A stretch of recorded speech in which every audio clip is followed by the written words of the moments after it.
Good evening, good afternoon. Hello from wherever you might be watching, whatever time it is. Welcome to episode 4 of The Case for Cities.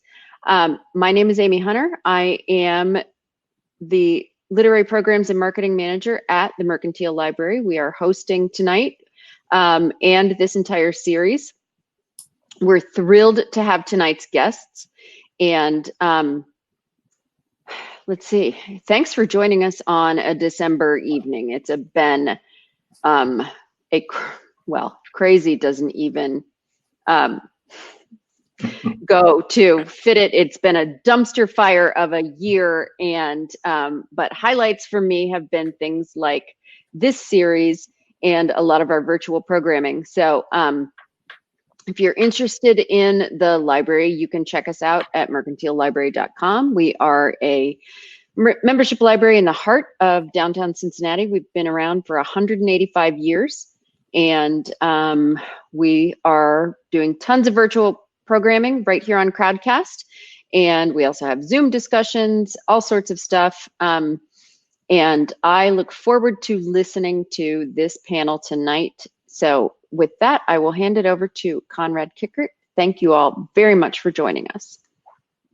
All right, thank you very much, Amy. Hi, everyone. Hi, back. I want to welcome you all back to our conversation series that makes the case for cities. As Amy mentioned, my name is Conrad Kickert, and together with my excellent colleagues at the University of Cincinnati, the Mercantile Library, the Hale Foundation, and the Simpson Center for Urban Futures, we're really glad you could join us. This week, we will discuss how entrepreneurship and innovation makes a unique case for cities. More than anywhere else, new ideas and new businesses grow in cities. And in this very dark era of pandemic waves, second waves, third waves, and business closures, it may be hard to imagine that coming together is not just fun and interesting, it actually leads to innovation and other economic opportunities. Cities offer the best labor pool, the most resilient business structure, and the best opportunities for serendipitous and planned encounters that breed new businesses. And as shops and restaurants struggle, you may also be surprised that the number of applications for new businesses is currently highest since 2007. We may well see an unprecedented wave of new ideas and new businesses coming out of our cities. And in fact, we may see a once-in-a-generation shift of these ideas and businesses from large coastal cities toward more livable, more affordable, and frankly, often more creative cities like Cincinnati and other mid-sized Midwestern cities. But how can we seize these opportunities to propel Cincinnati's growth? And how can we ensure this growth benefits all of us? Over the next hour and a half, I hope to gain some answers to some of these questions from two national and local thought leaders on entrepreneurship and innovation, Tyler Matthews and Alan Woods. And remember, throughout this broadcast today, you can ask your questions to Tyler and to Alan via the Ask a Question button in Crowdcast. So let me first introduce Tyler Matthews. Tyler is the executive director of Venture Cafe St. Louis, which hosts the city's largest weekly gathering of aspiring entrepreneurs. Venture Cafe's mission is to connect innovators to make things happen. The cafe is a global movement working to build stronger and more inclusive innovation ecosystems and accelerate and enhance the innovation process in cities around the world. It does this through its use of programming, space, storytelling, and broad innovation engagement. Tyler has a lot of experience in kickstarting innovation and entrepreneurship. After receiving his MBA, Tyler went on to become the director of marketing at Rankin Jordan Pediatric Bridge Hospital. Previously, Tyler founded a geolocation mobile startup, launched an experimental art and music series, and organized Art Hack Day St. Louis. Tyler serves on the board of Fabricators Foundation, advises the Basel Cartaville Fellowship, and co-directs Venture School in St. Louis. So Tyler, welcome. Yeah, thank you so much for having me. I'm excited to be here and to talk about this. It's an important discussion, and it's also a very relevant discussion to what we're hearing and seeing currently today. So I am going to begin to share my screen, or actually, am I good to go for that? You are, absolutely. All right. Wanted to make sure we were all set. So thank you all. While I'm doing this, I will give you a quick introduction, or just a little more into information also onto what Venture Cafe does. In very short description, essentially we hosted but pre-COVID, we hosted a 500-person a week event, and the goal was to bring like-minded people together around entrepreneurship and innovation in an informal setting, paired also with conference-style talks. And the idea was to create this innovation community, whether they're aspiring innovators or experienced innovators, to create more learning opportunities and the ability to bump in, like you mentioned earlier, Conrad, with serendipitous moments to launch new companies, to launch new ideas, to share information, and create a really rich learning environment in St. Louis. And we've had the unique position of being able to be part of a growing innovation district here called Cortex, which has also been, has received a lot of national, international attention for its work in building an innovation district and being a major player of the St. Louis innovation community, along with Venture Cafe. So I'm excited to talk a little bit about some of that experience and what we've seen from how entrepreneurship can create an attractive and an equitable city, especially in these Midwest and second and third tier cities. So real quick, the agenda for what we'll be discussing is, why cities, why entrepreneurship is beneficial for those cities, and how cities can create a robust entrepreneurship community. So I'm gonna, so during this section of why cities are important, I'm gonna try and simplify as much as I can. There's a lot of information to go over, but I want to try and break it down into 3 different areas for why cities are important. And as you can probably guess, it's no surprise that city is a major player in why cities are so beneficial to entrepreneurship communities. I'll also talk about diversity of thought, of background and people, and then also access to that cities provide that make it entrepreneurship successful.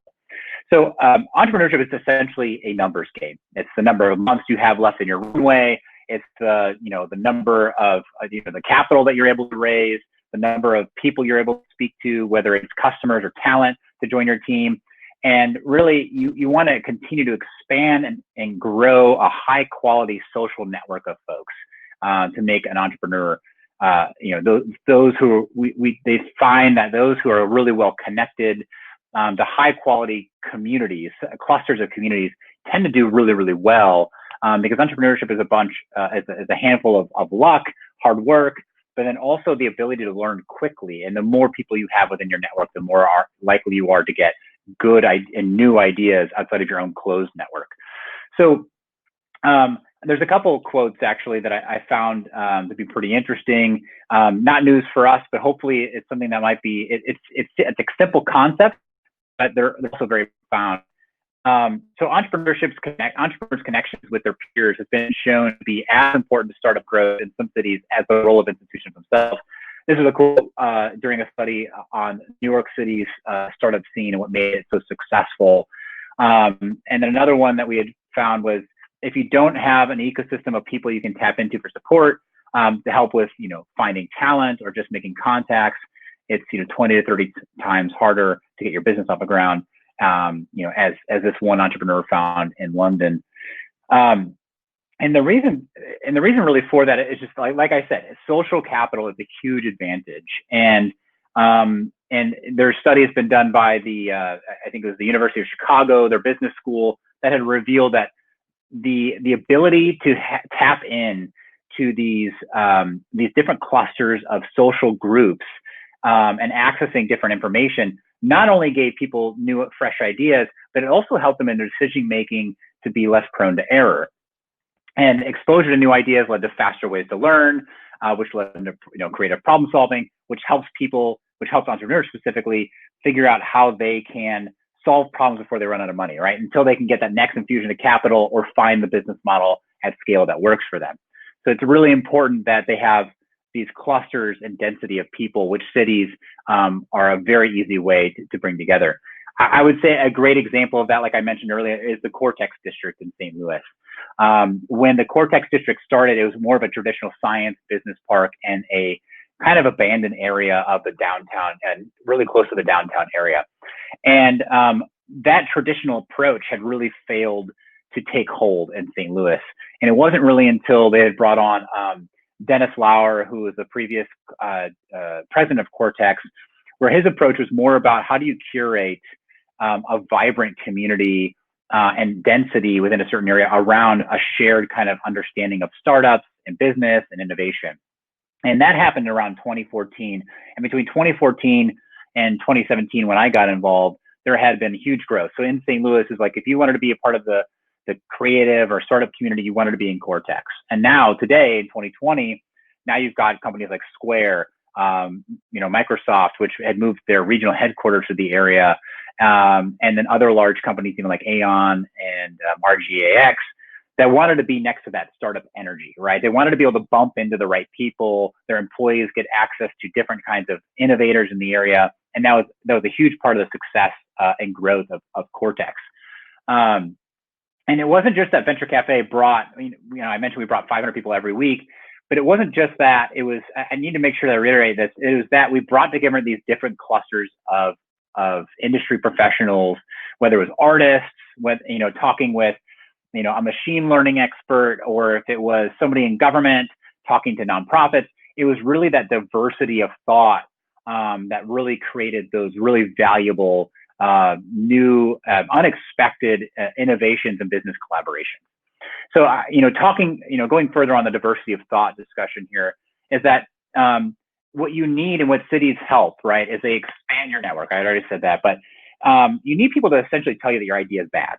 When you're an entrepreneur, you can't get good feedback just because people don't want to hurt your feelings, right? So the more you can branch out of your closed circuit, your closed network of community, friends and family and colleagues, the better, right? Because you need to get different points of view. You need to get people who don't mind giving you real feedback, saying, hey, you know what?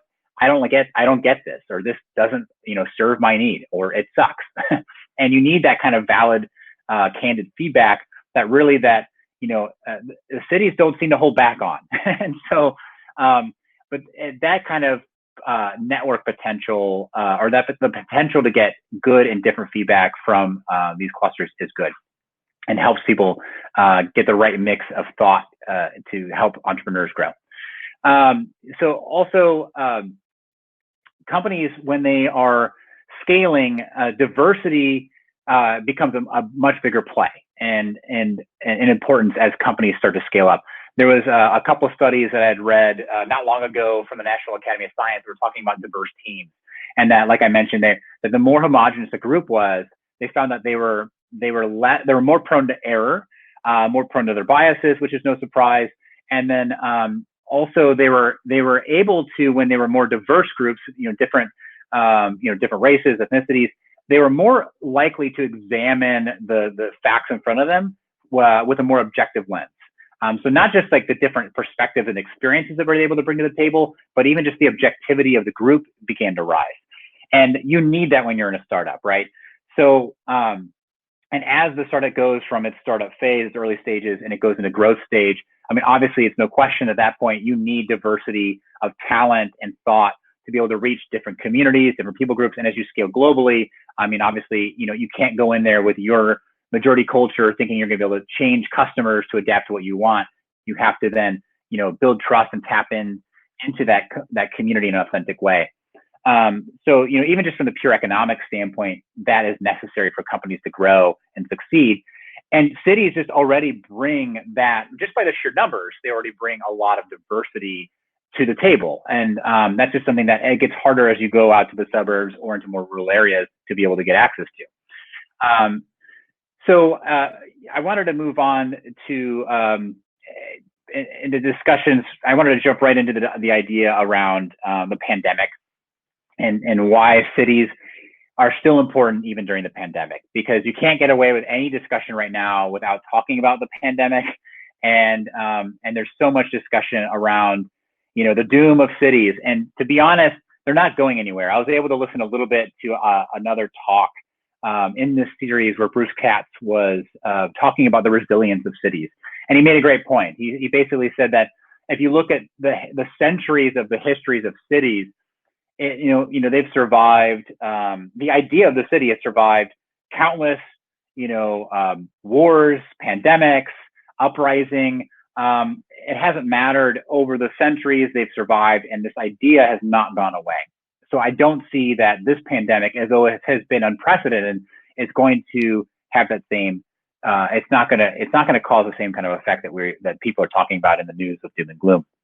And yes, we have to discuss that there is a lot of movement happening, right? In particular, in some of the larger cities like New York and San Francisco.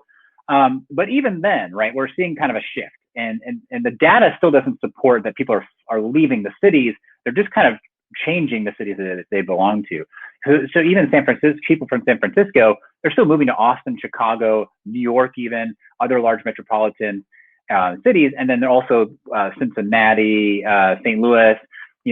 Even these other smaller cities are still benefiting from what's happening here. So they're just kind of redistributing where they're at. And I know people have talked a lot about remote work, and remote work was already seeing some tremendous growth pre-COVID.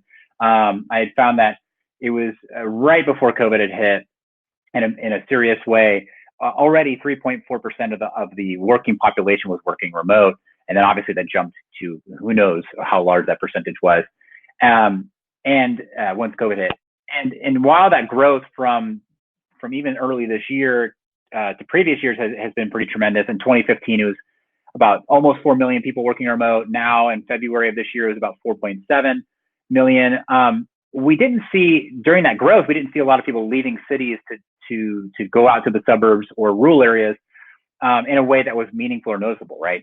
And even though we had the world in lockdown and people were working remote, the movement wasn't it wasn't as drastic as we thought. And a lot of it, we're not even sure if it'll be permanent. So I just wanted to make sure that we mentioned that, because I don't see cities going anywhere anytime soon. And really what we'll see as people become more remote, which is the future of work for many industries. What we'll see is that the cities will just adapt to what people need in that city. So what makes a city attractive for a person who's doing remote work for a company in St. Louis or in Chicago or New York? That's where we'll kind of shift. People still have a value in geography and location and community. And entrepreneurs, I know in Midwestern smaller cities too, they have a strong sense of pride about developing and growing their community. So I don't see that changing anytime soon. So I wanted to talk about why entrepreneurship is important for cities. And of course, there's many, many reasons. I'm going to break it down into two categories here, primarily around the movement of knowledge and the driving of innovation, which I couple into that discussion, and then also job growth. So translations of knowledge from larger organizations into smaller ones or to startups is something that entrepreneurship is known for, right? The biggest story there would be Steve Jobs when he went to Xerox PARC and they had shown him some of the innovation that was happening around personal computing, but the larger company couldn't see the value beyond how do we sell more Xerox machines, whereas Steve Jobs immediately saw the commercializability of the personal community of the personal computer and was able to successfully commercialize that tech that was really kind of being ignored for the most part in Xerox PARC, which was at the time, and even looking back now, is still one of the those shining moments of entrepreneurship, which led to Silicon Valley into that whole narrative there. And so Steve Jobs was able to revolutionize the world by being able to by translating that cognitive surplus, that stalled innovation in that one area, and by creating a new entity for the capitalize it. And we see that all the time with various companies where someone was working at such and such company, they were frustrated with the way things were going. They thought they could do it better, so they would launch a new startup, and they ended up growing, multi-million-dollar or multi-billion-dollar company even. And so entrepreneurs and startups are the largest drivers of this kind of innovation, and being able to find commercial applications to technology and innovation that's happening in universities and even other corporations. And so much so that it's actually they're disproportionately responsible for innovation. And these startups are, they're positively related to, new R&D, skilled labor, and, it's that young and new business category that's creating this innovation drive. And then also, creating new jobs as well. And then, of course, when you have more people being able to create wealth, right? They're creating money out of thin air almost, right? So they're creating new wealth, new money, and which drives up, and that innovation is also increasing productivity, which increases how much time you have and how much the quality of the standards of living, which also just kind of continues to trickle and benefit other communities as well.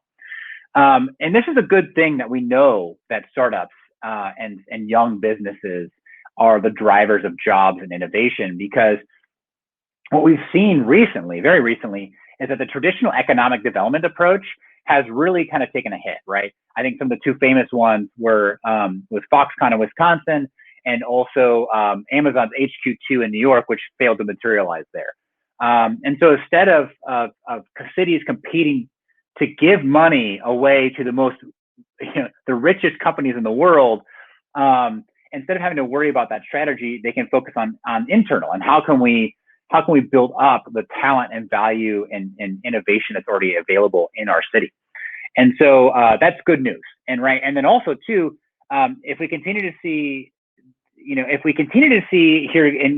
hear good things play out with this new administration, we already know that immigration populations are also, highly more entrepreneurial than native-born populations are.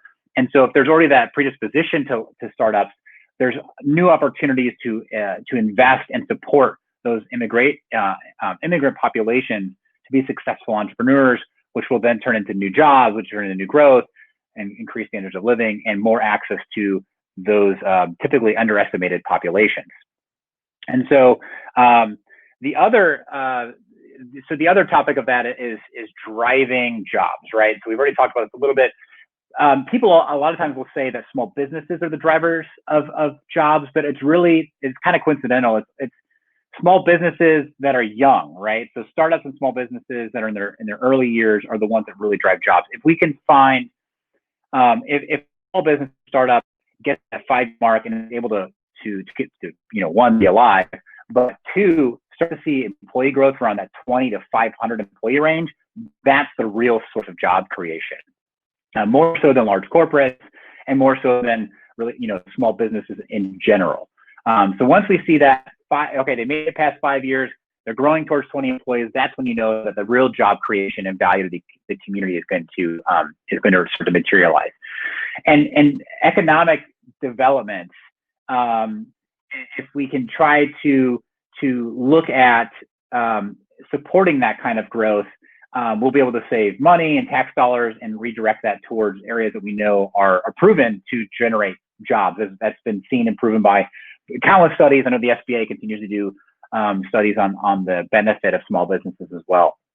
And so, and that's even against the fact that we have, and that's even true despite the fact, I should say, that there's a high risk and failure rate with startups, right? But I would like to say that, even when a startup fails, there's a massive amount of wealth of knowledge that's being created. So even let's say an entrepreneur can't stick it out, they can't get that 5-year, they can't make it that 5 year, and they have to shut down within a year or two. The amount of information and knowledge that entrepreneur has been exposed to in that short amount of time is incredible, right? They're kind of getting a real-time MBA, boots on the ground experience that translates super well to either the next startup, where they can maybe hopefully be successful. But even if they decide to go into the traditional workforce again, it's incredible to see the knowledge that they've been able to bring to that workforce. So we can't discount that either as well. And so,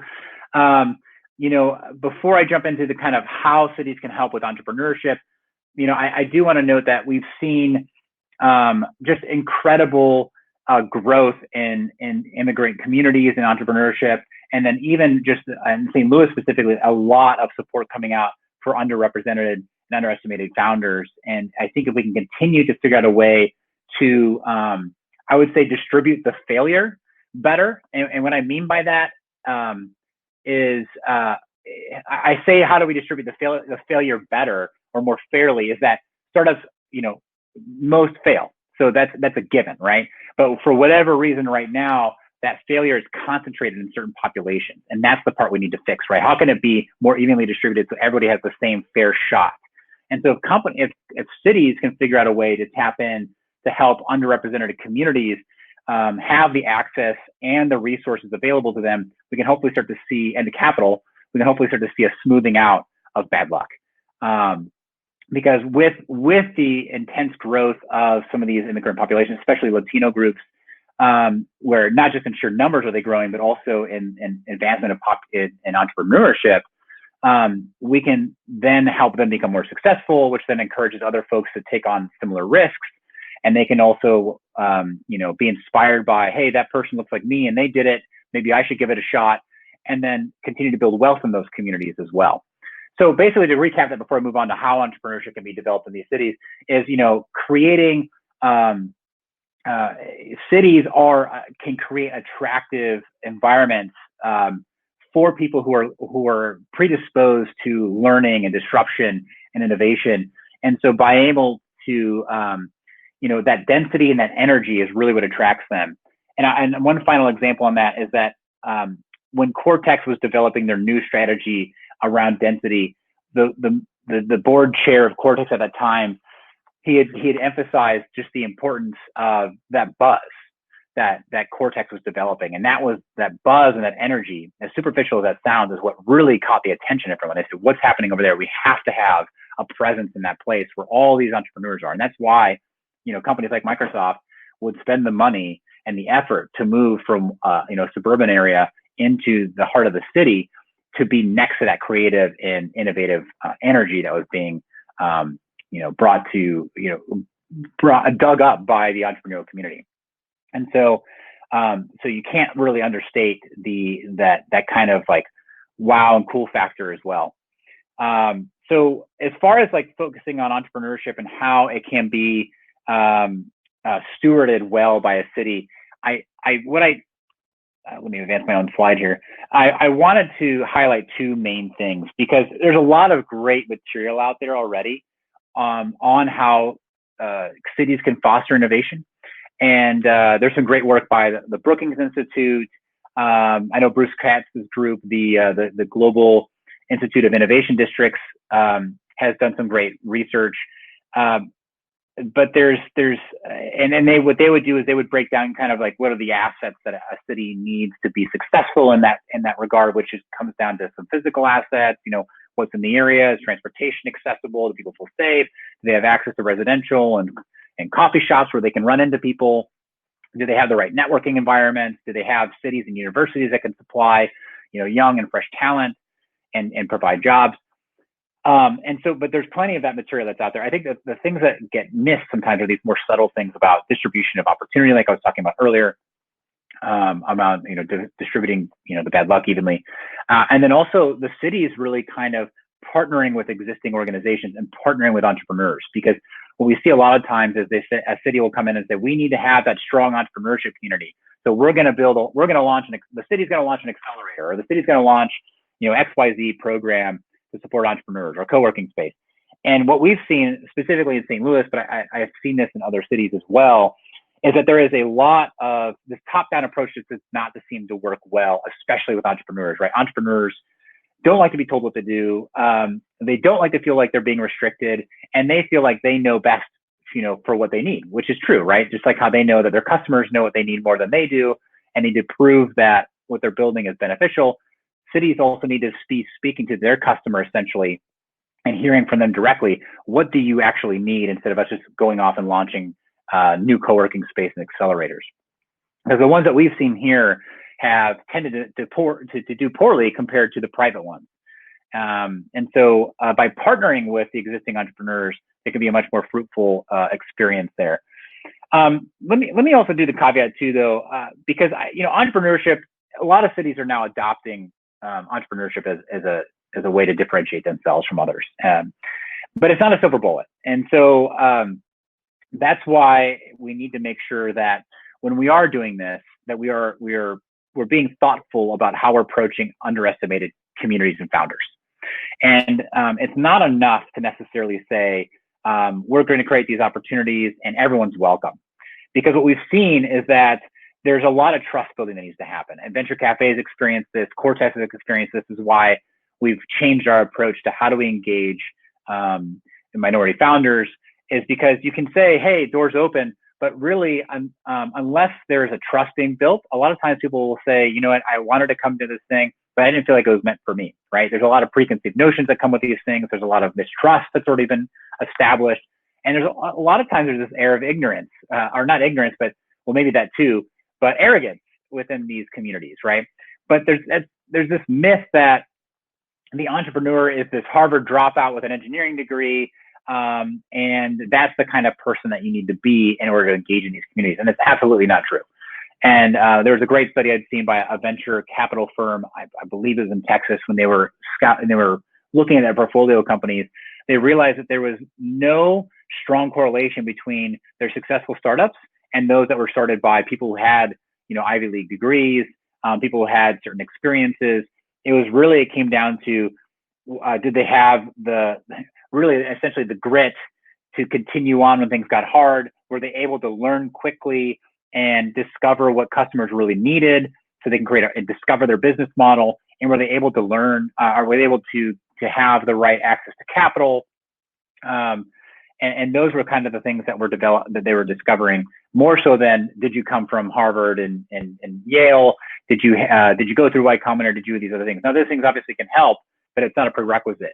And so being able to break down some of these misconceptions that there's some lone genius working, and then after several months in their garage, they develop this thing that's an overnight success. It's really the folks who can stick it out and have that direct experience with the problem, in which that they can be successful with it. So I went off a little script there, so I'm trying to circle myself back here. But cities need to empower not just the entrepreneurs, but also empower these underrepresented communities, and really listen to them, partner with the folks who are already working with them, so that way they can hear what are the needs, and then bring together, so to speak, other organizations. So if for instance, I'll give you an example. In St. Louis, we have an organization called the International Institute, which works with incoming immigrant populations. And they've done a great job with working with the city, and then also building relationships with the entrepreneurial support organizations.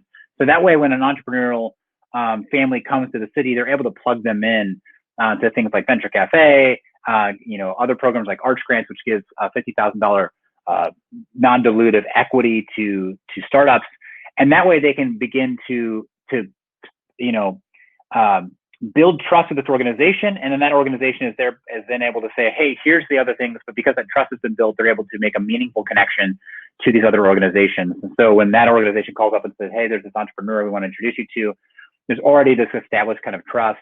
And I know how to approach that person a little bit better than otherwise throwing them into a group of 500 people and saying, all right, best of luck, right? Because there's a lot of soft skills, a lot of cultural norms that need to be addressed as well. So when cities can help be more of a connector and support existing institutions, they see a lot more success, at least anecdotally from what we've seen in St. Louis. And so I would say, let's see, what are the thoughts there? Venture Cafe, what we've done is we've actually been in discussions with some of the ethnic chambers to work that kind of relationship out, so there's a stronger onboarding. A lot of organizations have begun to hire leaders who can speak well and create real plans around DEI, and how to make sure that the people that they're trying to serve are actually at the table helping make those decisions with them, versus bringing people on to make decisions for them. And that kind of activity is where we see a lot more fruit. So if cities can partner with these organizations, there's a lot more success, and taking more of a bottom-up approach than a top-down, building real trust with the underrepresented communities, like I mentioned. And then also, of course, like other things, being able to attract and work with local organizations to bring in, more capital, working with the universities to create programs where people can get their pitches out, and really just kind of help foster that community. Because there is I'll mention there's Brad Feld, who's an investor from Boulder, Colorado. He had written a book not long ago, and I think has a new book too, that talks about what he discovered made successful startup cities.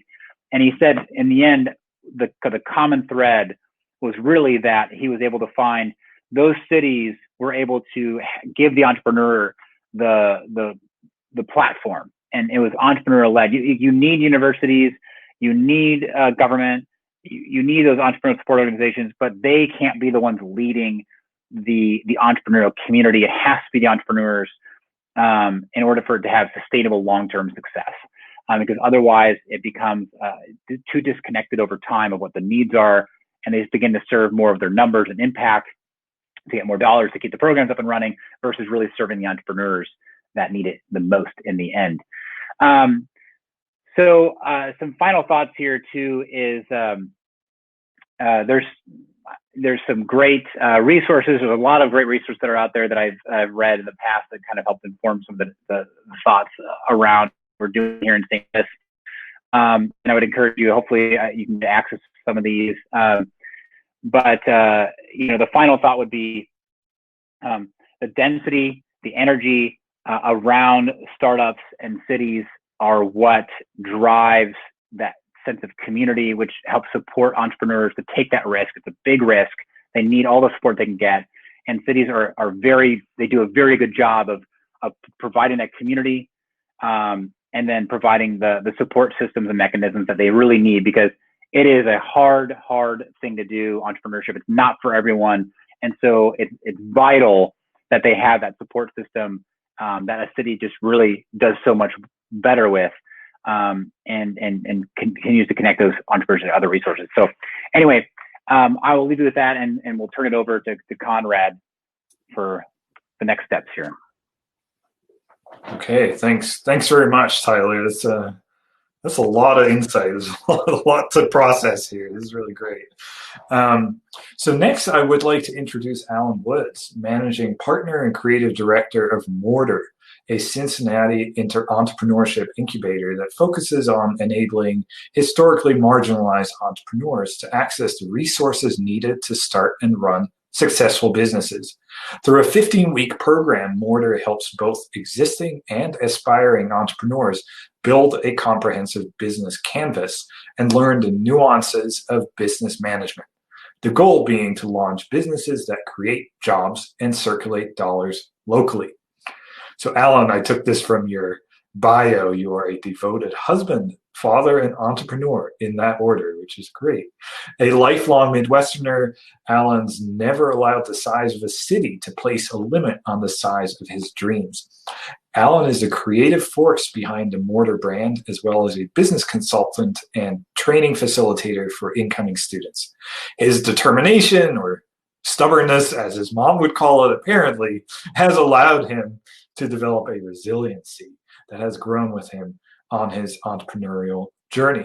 Recognized as a 2016 Cincinnati Business Courier 40 Under 40 Business Leader, 2017 John F. Barrett Entrepreneur Vision Award, and 2017 Echoing Green BMA Fellow, Woods is also a sought-after, as you can see here, public speaker who recently shined on the TEDx stage. TEDx is nothing. This is way better, of course.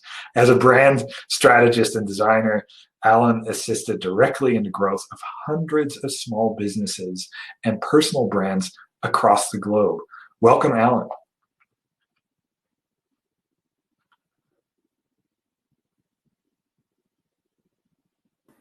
It helps when I'm not on mute. Great. Thank you very much for the invite. And, I just want to really add on to a lot of what Tyler shared. Tyler gave a lot of context for the work that Mortar does in Cincinnati and abroad. And so I just want to kind of give a little bit of backstory on the work that we have been doing since 2014 and kind of navigate that. As we start to think about, what it looks like in Cincinnati, and across the country. One of the things that we are recognizing is that, wealth inequality along racial lines and ethnic lines has widened to a historic level. That is something that, is a surprise to some, and for many, it is an acknowledgement of systems that have been built in a specific way that, have positioned certain groups to fall behind. And I'll talk more about that in this process as I share some of what our journey has looked like. Specifically, thinking about Cincinnati, for those of you who are joining us from outside of Cincinnati, I just want to give you a little bit more information on the breakdown of what our city looks like and what it looks like for entrepreneurs in the city. So we have entrepreneurs of color who are creating jobs and wealth in communities. But often they don't have the access to the resources and culturally competent training that they need for their businesses to survive and thrive. So, for example, in Cincinnati, African Americans make up about half of the city, but only about 18% of the small businesses that are growing in the community. And for a lot of people, you may wonder why that is. There are additional challenges that entrepreneurs face. There's challenges for every entrepreneur, let's be clear. But there are additional challenges that entrepreneurs of color face, specifically thinking of some of the systems that have been placed on these communities. So when you think about where a lot of entrepreneurs gain their first capital for their startup, when you think of that, a lot of people will borrow money from family, borrow money from friends, or, they get a loan, whether it's a loan or they get kind of seed funding from that family or friend. And then there's also a lot of people who are pulling equity from their homes.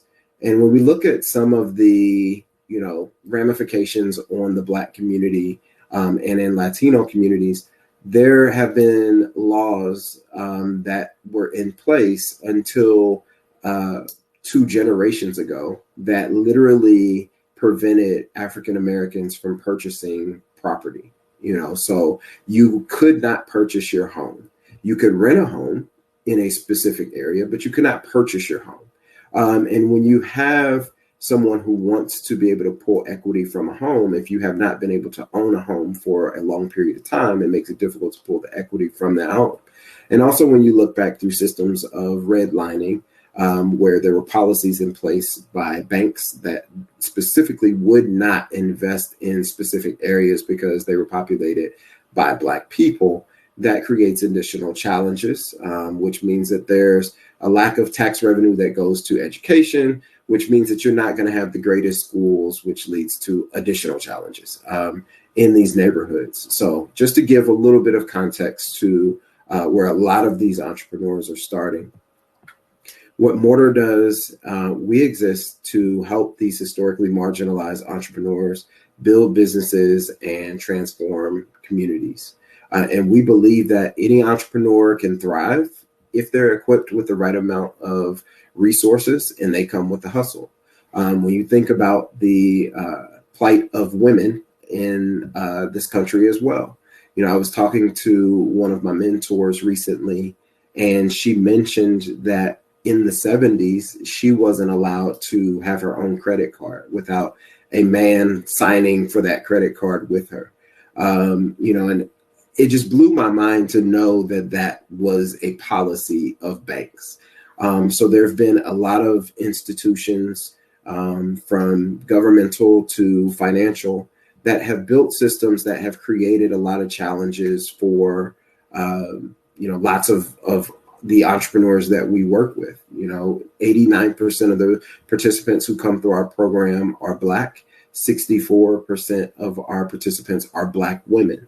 And so when you think of the additional challenges that a Black woman has, because she has all of the historical context of all of the marginalization from both of those groups, she carries all of that with her on her back every single day.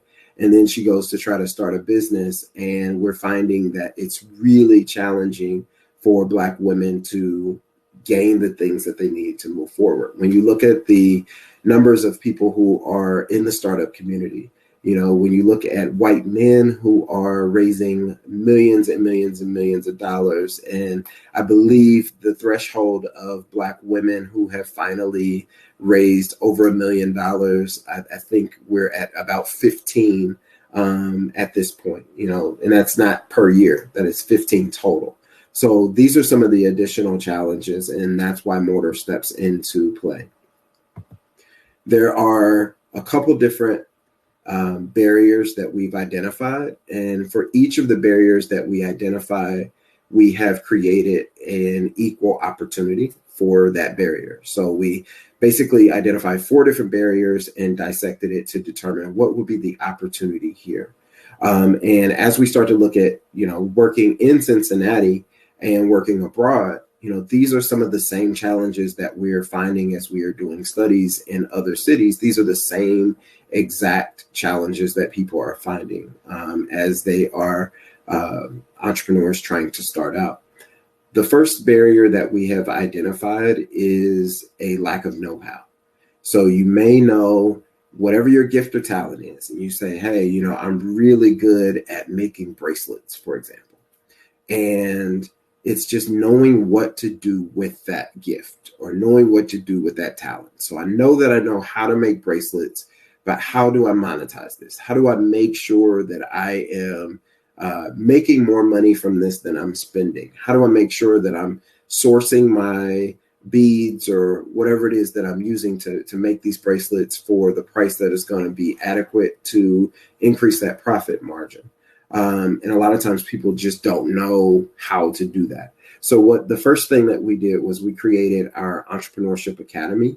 And essentially what that is 15 weeks of culturally competent curriculum that guides people through the process of understanding how to start or scale a business right in their own local community. And when I say culturally competent, a lot of people are asking, what does culturally competent mean? You've said it 3 times already. What does it mean? It means that we have created a curriculum that speaks to people who look like us, people who have diverse backgrounds, but people who have a shared commonality of experience. So how we do that is through discussing how we got here. And I think that if we're going to have conversations about how cities can be prime locations for entrepreneurs or how entrepreneurship creates, cities that will be thriving, we have to have those real conversations about those systems. We have to talk about the challenges. We have to talk about the resources. We have to talk about the lack of equity. And in that process, these are things that we have included in that culturally competent curriculum. So that's what I mean when I say that it's culturally competent. The next barrier that we identified was that a lot of entrepreneurs, specifically in the Black community, have a lack of mentors. They have a lack of network. They have a lack of people who can kind of show them the ropes. And so while they do have a great network of friends and family and community who may support, they are often challenged to find that mentor or that network. So we have created our Alumni Program.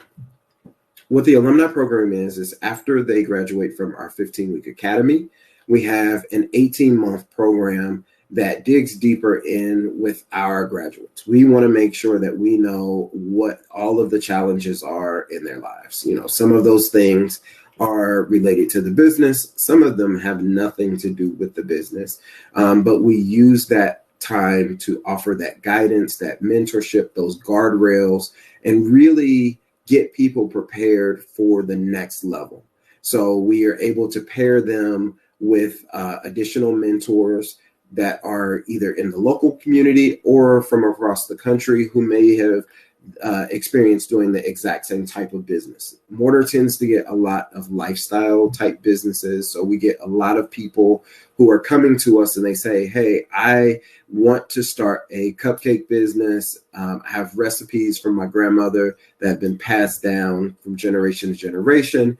And I want to be able to do this, but I can't get anybody else in the city that has a bakery to talk to me, because they essentially are looking at me as competition. And, you know, who wants to help their competition set up their shop so that they can start taking money from them? So it creates some challenges. So what we've done is across the nation, we've started to try to build out this network of additional entrepreneurs who may be working in similar fields, so that they can have that shared knowledge without the concern of, you know, you may be working with the same exact community that I'm in, or, you know, we may be taking money from each other in this process. So through that alumni program, essentially what we're working to do is get people past that 2-year mark, which essentially, if you're going to start a business and you're going to fail, most of those businesses that start and fail do that within that first 2 years. So ultimately, we want to create a program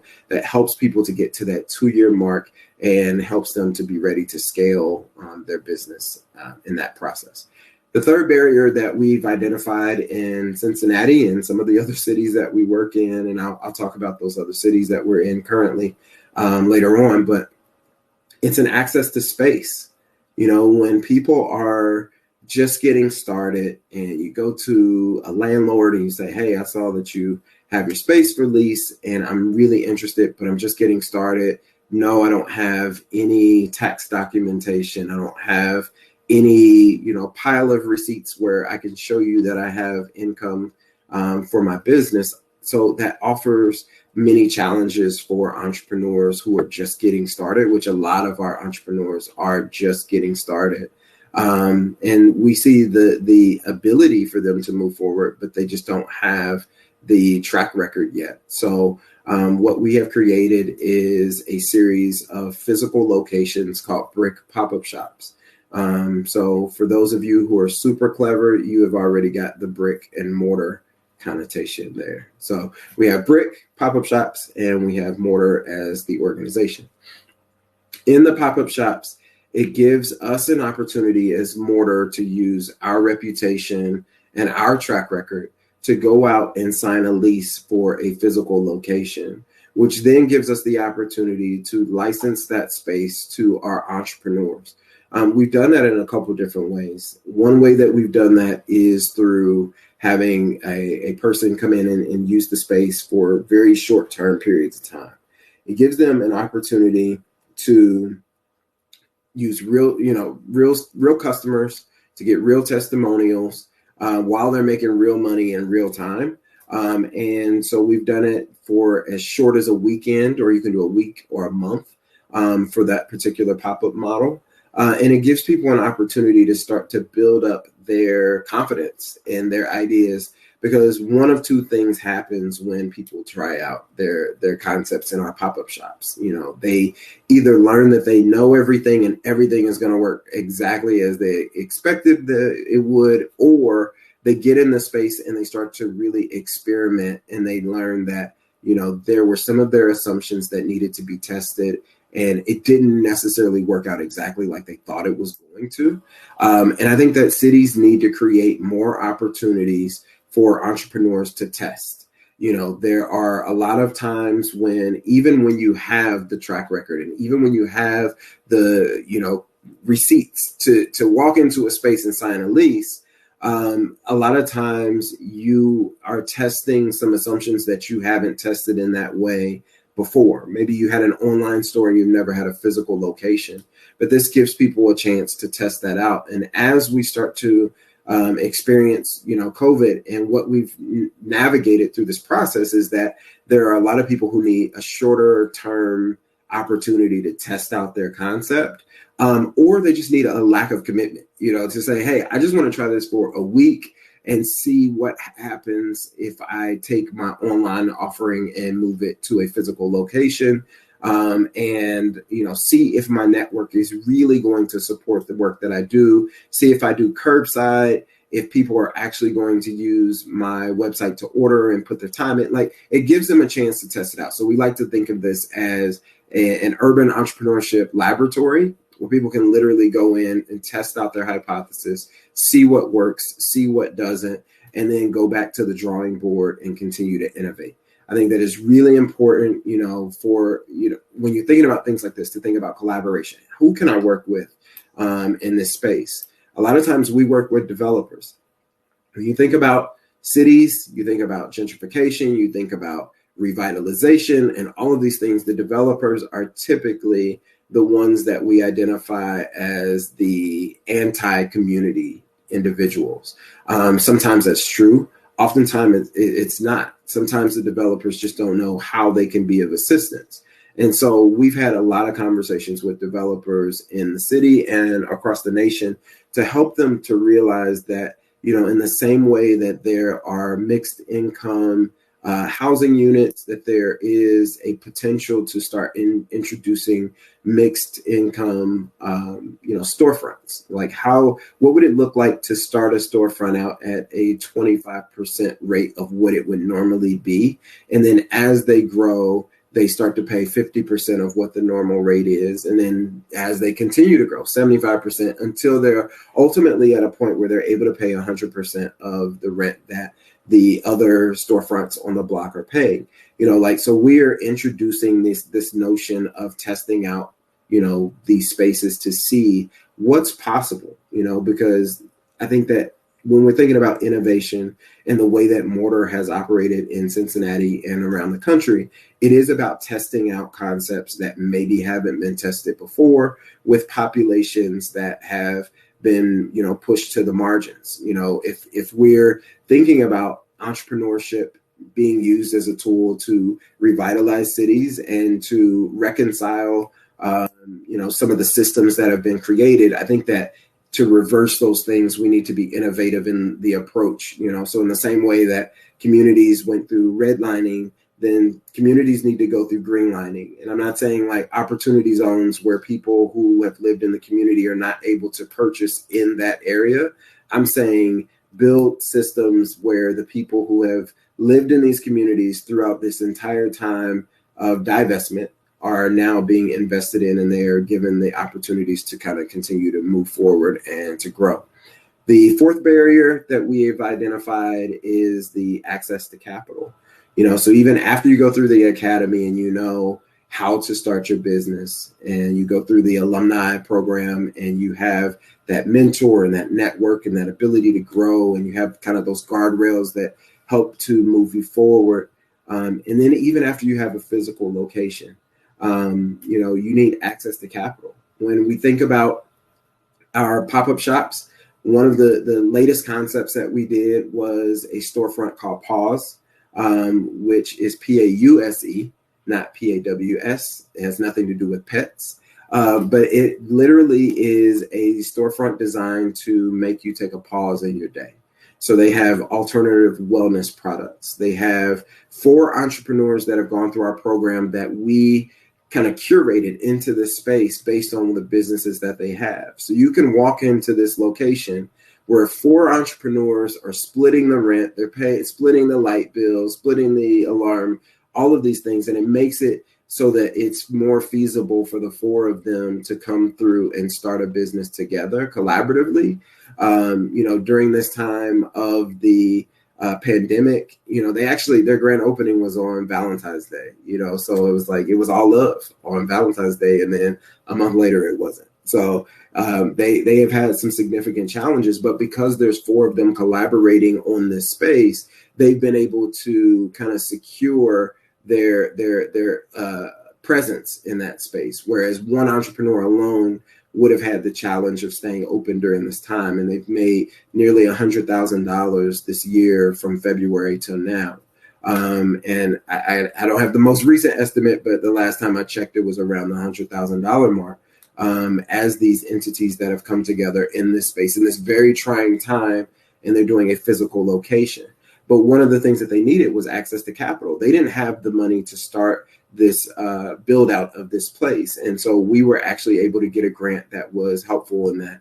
So we created something called the Iron Chest Fund in 2015. And that essentially gives us the ability to invest in our communities. It gives us the ability to put money directly into the hands of the entrepreneurs who go through our program, people that we already have relationships with. Earlier, I talked about, starting a business and wanting to reach out to your friends and family. We have become the friends and family for a lot of these entrepreneurs. And the figure here says 263,000. But that number has actually increased, and it's closer to 280,000 because we had a pitch night last week where we were able to do additional grants in that time. And so we've done that through those low interest loans, through grants, and we even have one equity investment, which is here in Cincinnati at Esoteric Brewing, which is located in Walnut Hills. It's a beautiful neighborhood that is on the rise. And the neighborhood has been very intentional about making sure that as the neighborhood grows, it continues to embrace, entrepreneurs of color. So Brian Jackson came through our program, and he is, he's the storybook representation of an entrepreneur who comes to us who has this brilliant idea. He had already started to do home brewing, won several contests, and said, hey, I want to do a brewery, like a real brewery. And at the time, we just didn't know how we would be able to make that possible for him. But he came through, he busted his butt, and he has, for the last 5 years, done the research. He went to work at another brewery to learn what it's like to actually do this day to day. He went to work at a distributor to learn, well, what is it like to distribute the beer after the fact? And he really started to invest in himself. And so then a couple of years ago, in having conversations with a community development corporation and a developer, having a conversation where they said, we have this huge cornerstone in this community where we're trying to figure out what to put in there. We would love to do a brewery. Do you know anybody? And of course, we introduced Brian to the conversation. And so I think a lot of times it's about having those conversations about collaboration with government, with cities, with developers, with CDCs, and it has to be a grassroots effort, but also a component of big business. So we have collaborations with P&G, which is one of the largest entities that's based here in Cincinnati. So Procter & Gamble has been one of our partners pretty much since day one. We have partnerships with lots of banks. We have partnerships with a lot of big business because big business understands that the grassroots organization of small business is ultimately going to lead to the growth of these cities. So through the Iron Chest, we're able to invest capital directly into entrepreneurs. As of the time that we did this slide, that was before last week, it says that we have 275 graduates, which now we are over the 300 threshold. 71% of Mortar alumni are still in business. And for those of you who know statistically what it looks like to have businesses continue to be in business, most accelerator programs are looking at a 10 to 20% rate of ongoing businesses having staying power. And so for us to be at 71% is compelling. In 2019 alone, Mortar alumni businesses delivered 79 new jobs and 4.4 million in net profit. And that's up from 1.4 million in 2018.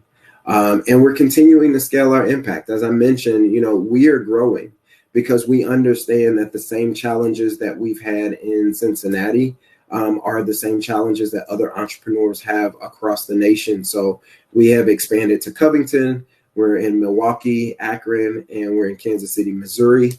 And we're implementing our existing program in those cities. And as we continue to think about what it looks like for us to scale, we will continue to navigate, this journey. Because it's valuable for us to be a part of making cities more equitable, making the entrepreneurship more accessible, and just growing in general as an organization so that we can help other people continue to move forward through this process. It is something that is really important, and we couldn't do it without our partners and funders, and with, city government. So I think that that's a really important part of the process for Mortar and for our journey and how we're working in Cincinnati and in cities abroad.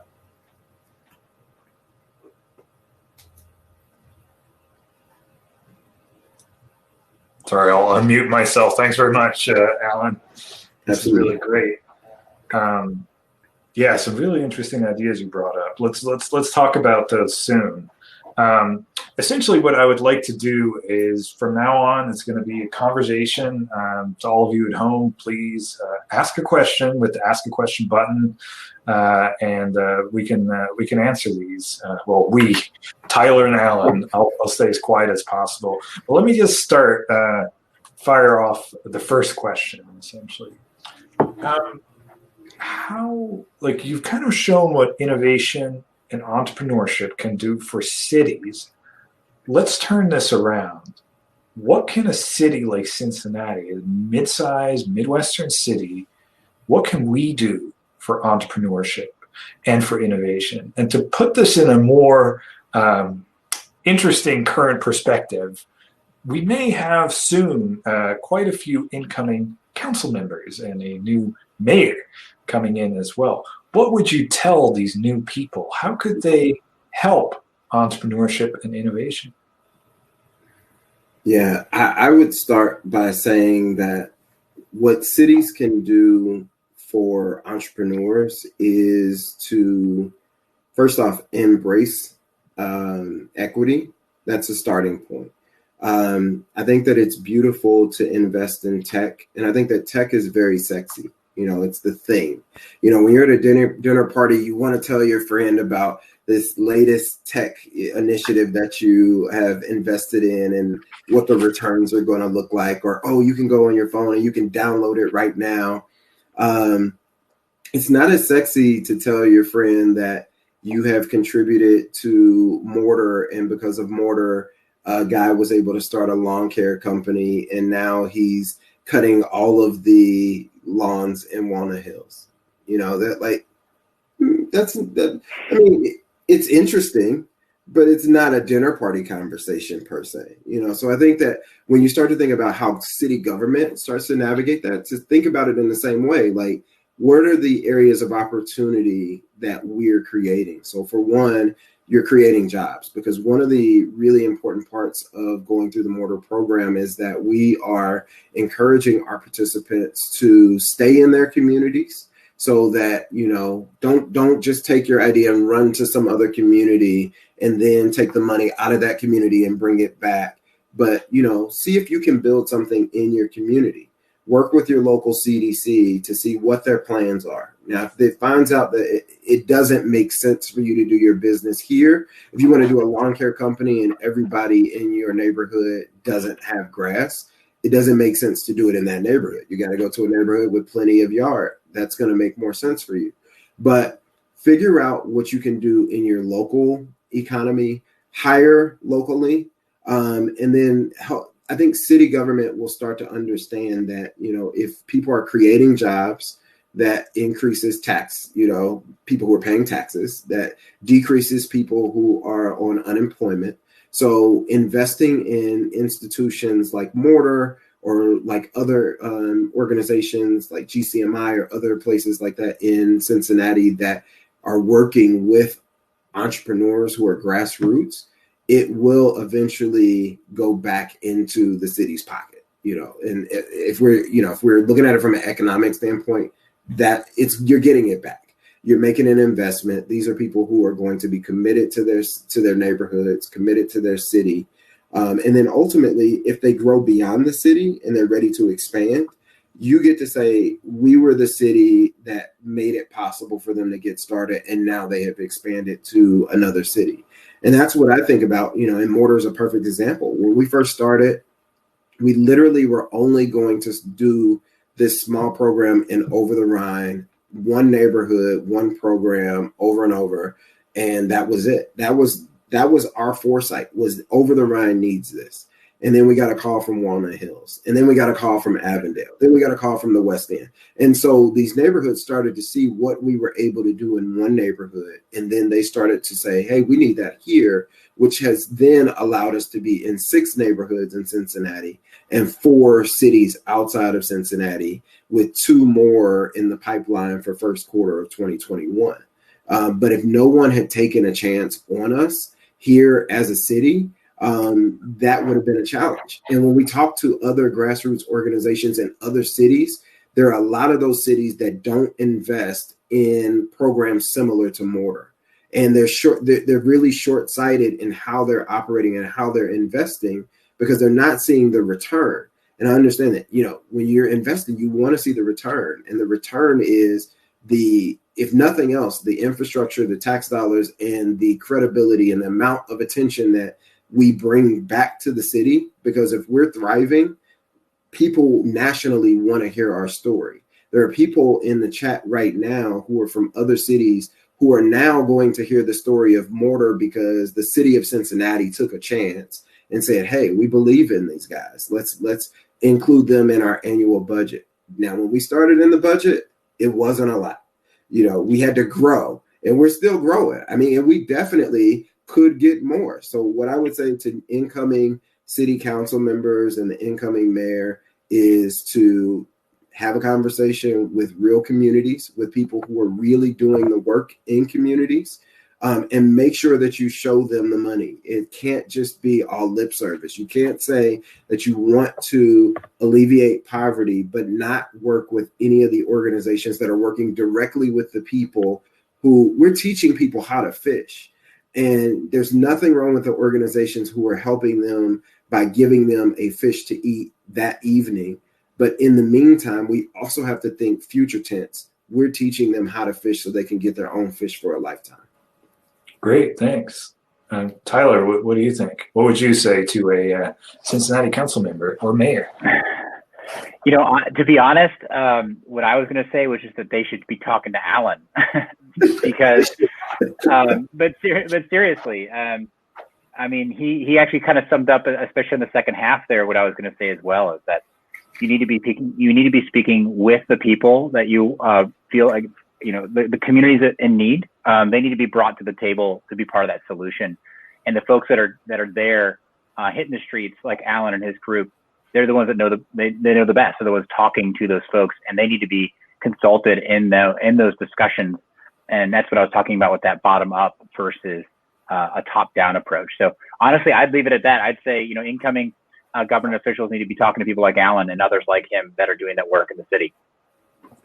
So let's think about this in a little more detail. So I think we are all in agreement that startup culture, startup entrepreneurship needs to lift all boats. Let's jump into a little more detail.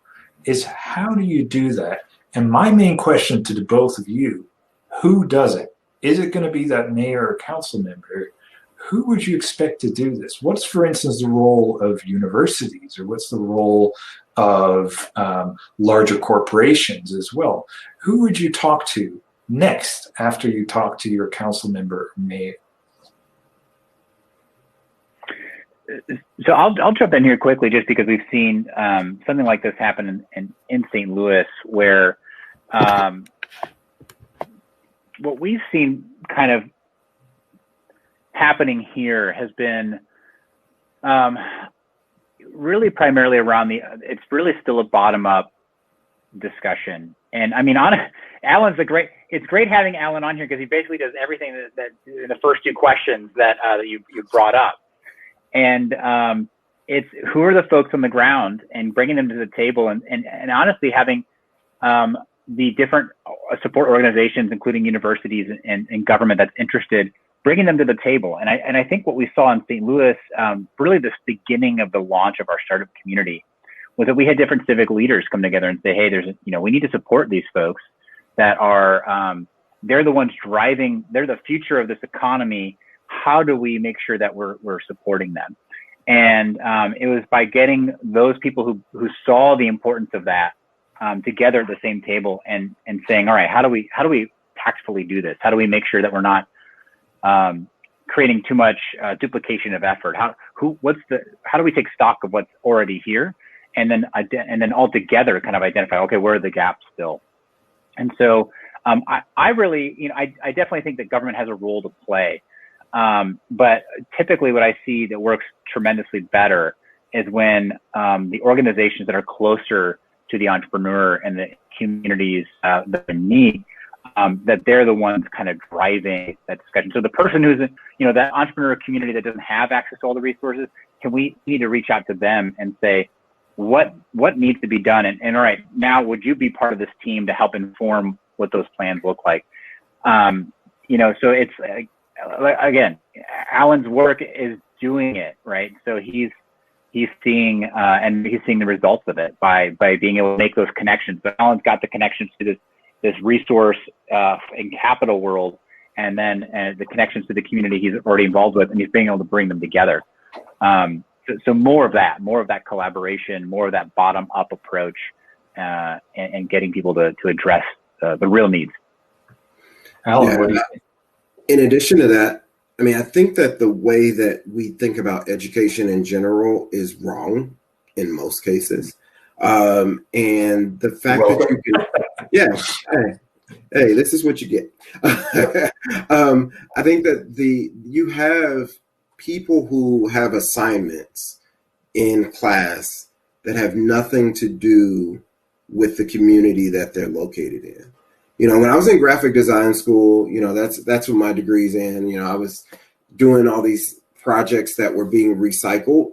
Imagine if you were to pair every graphic design student with a local small business, and instead of doing meaningless exercises of how to do a page layout using some random assignment that the teacher's been using for 15 years, what if they worked on their project with an actual small business who would benefit from it?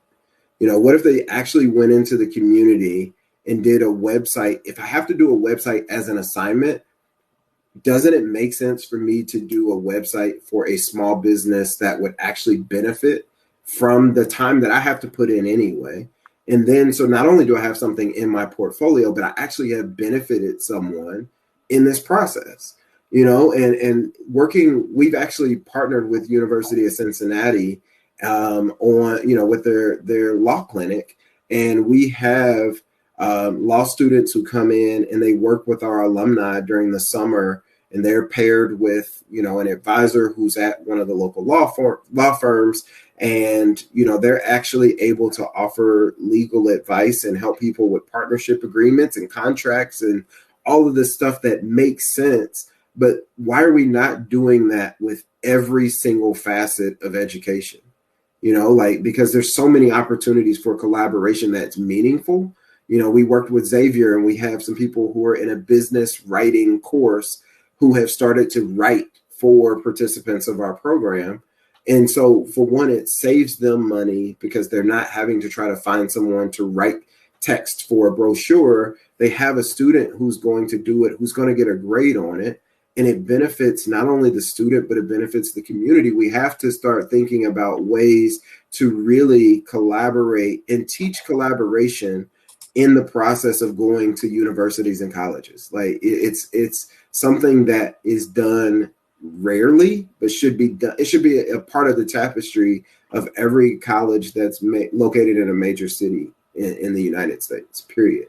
The other way is just to think about changing the way that philanthropists approach specifically Black-led organizations. Statistically, Black-led organizations and people who are in organizations that are Black-led and serving Black communities are automatically going to get less money from philanthropists than their white counterparts who are serving different demographics, or a white-led organization that's serving a Black community. It's just, there's facts. And so we need to start changing the thought process of what we require, as philanthropists from these nonprofits, because the Black nonprofit has to come up with 15 pages of information where a white-led one would show up with 2 pages and an idea. But I could say, well, we've been doing this for 6 years. And it's like, well, we still need more evidence, and it's just like, at what point do we really start to make philanthropy more equitable as well when we're thinking about entrepreneurship as well? So there's just so many things that are adjacent issues that kind of connect to making cities more equitable and making them work for everyone in the city who is really ready to stand up and do something and be a part of the city. That's how you keep people in a city. People are always trying to figure out, well, how do we get people to stay here? Invest in the people who are there, who want to be there, and they'll stay because they will dig their roots in. But when you don't have a depth of roots because no one has watered you, it's easy for you to get up and move and go to somewhere else.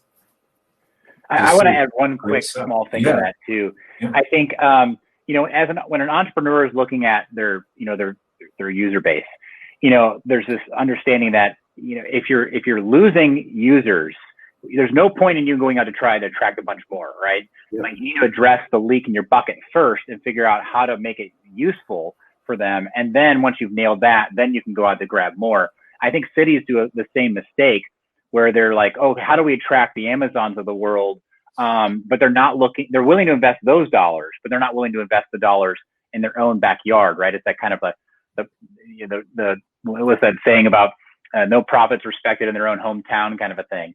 There needs to be that same kind of thinking, but for people that are already in their city. How do we build up the knowledge and the support for our homegrown talent so they can be successful here?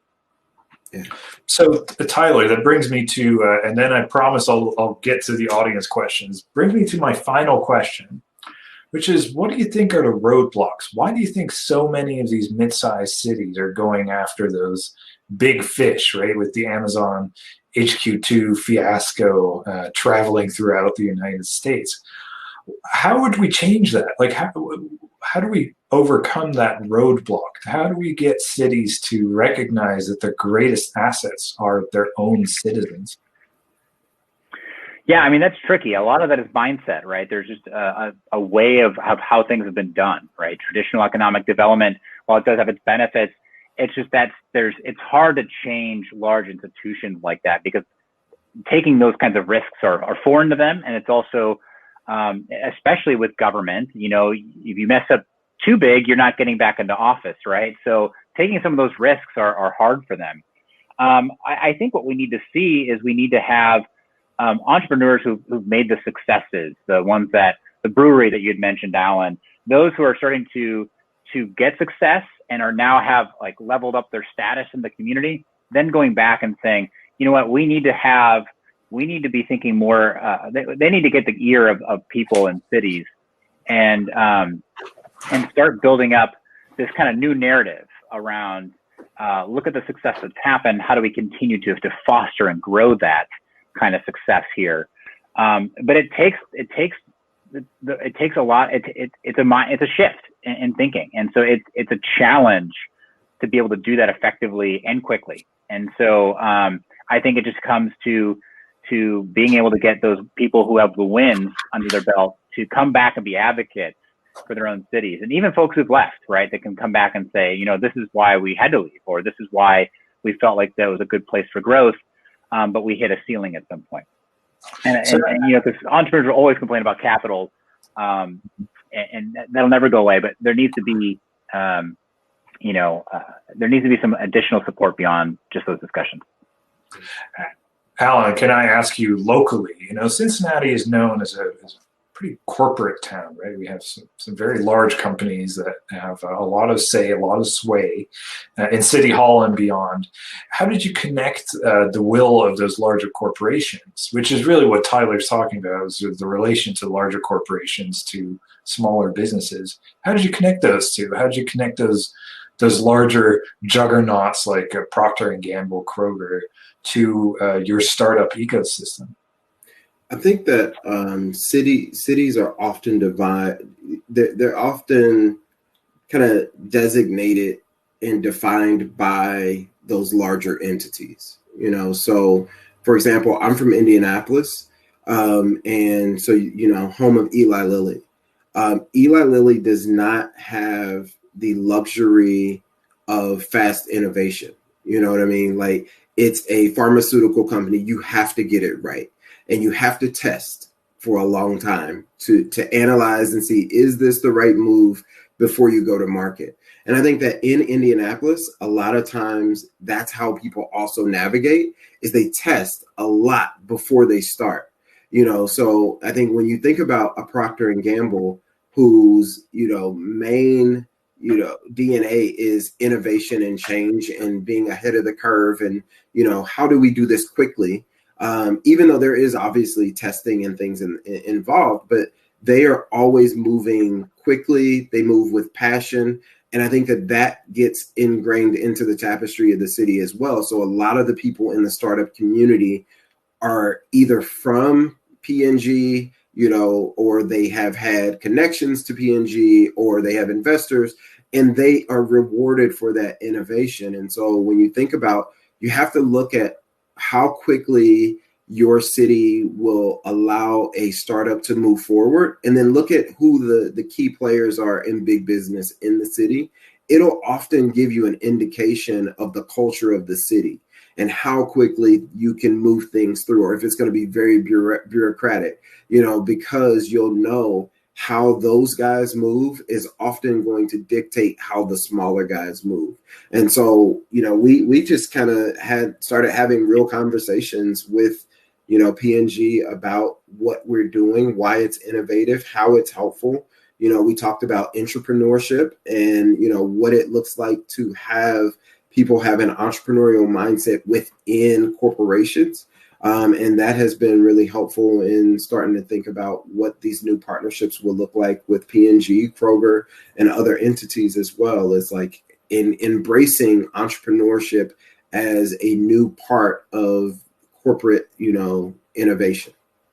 Great. So, Alan, maybe as a follow-up question, an audience question from Leah, which is absolutely fascinating what you mentioned about your pop-up shops, right? And your essentially affordable storefronts as well. Right. Certainly something that I've been researching myself as well. Are you finding, what kind of impact do these have on underinvested neighborhoods? Like, do you see a spin-off, not just for you and your businesses, but for the neighborhood as well?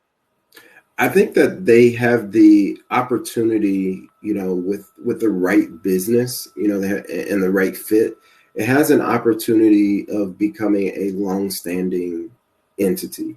In a perfect scenario, as we think about the pause model, for example, where you put 4 entrepreneurs together, they're collaborating on a space.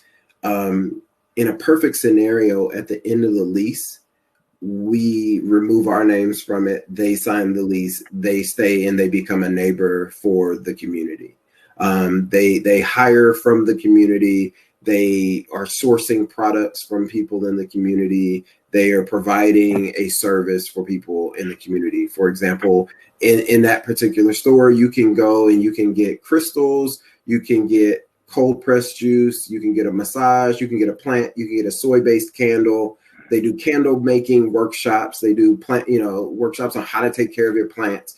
So you go in there, you're like, hey, I'm going to go in there and get some sage. And then you leave with 97 things, so it's one of those things. It's really a model of cooperative economics is honestly what it is.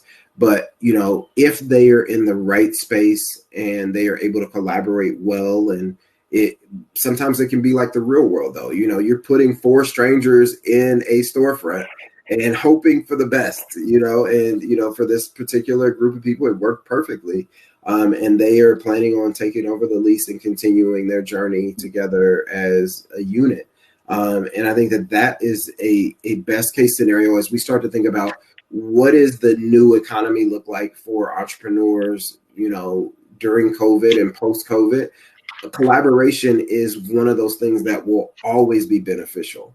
It's why co-working spaces were, popular, is because it's a moment of collaboration where we can all come together, we can learn from each other. It's a minimal cost, and then it's a maximum return, and we're working together. And I think the more they do that in communities, it gives them an opportunity to continue to be a part of the community, and learn from that community so that they can make adjustments to their products and offerings so that they can make sure that they're providing things that that community appreciates and continues to purchase. So Alan, and I will do this as a finishing question. Yeah. I think you were underselling yourself by saying what you do isn't that sexy. What Tyler does is super sexy. It's dinner conversation stuff. Maybe that's just my perception of what's sexy or not, but actually maybe I'm at the wrong dinner party. I think so.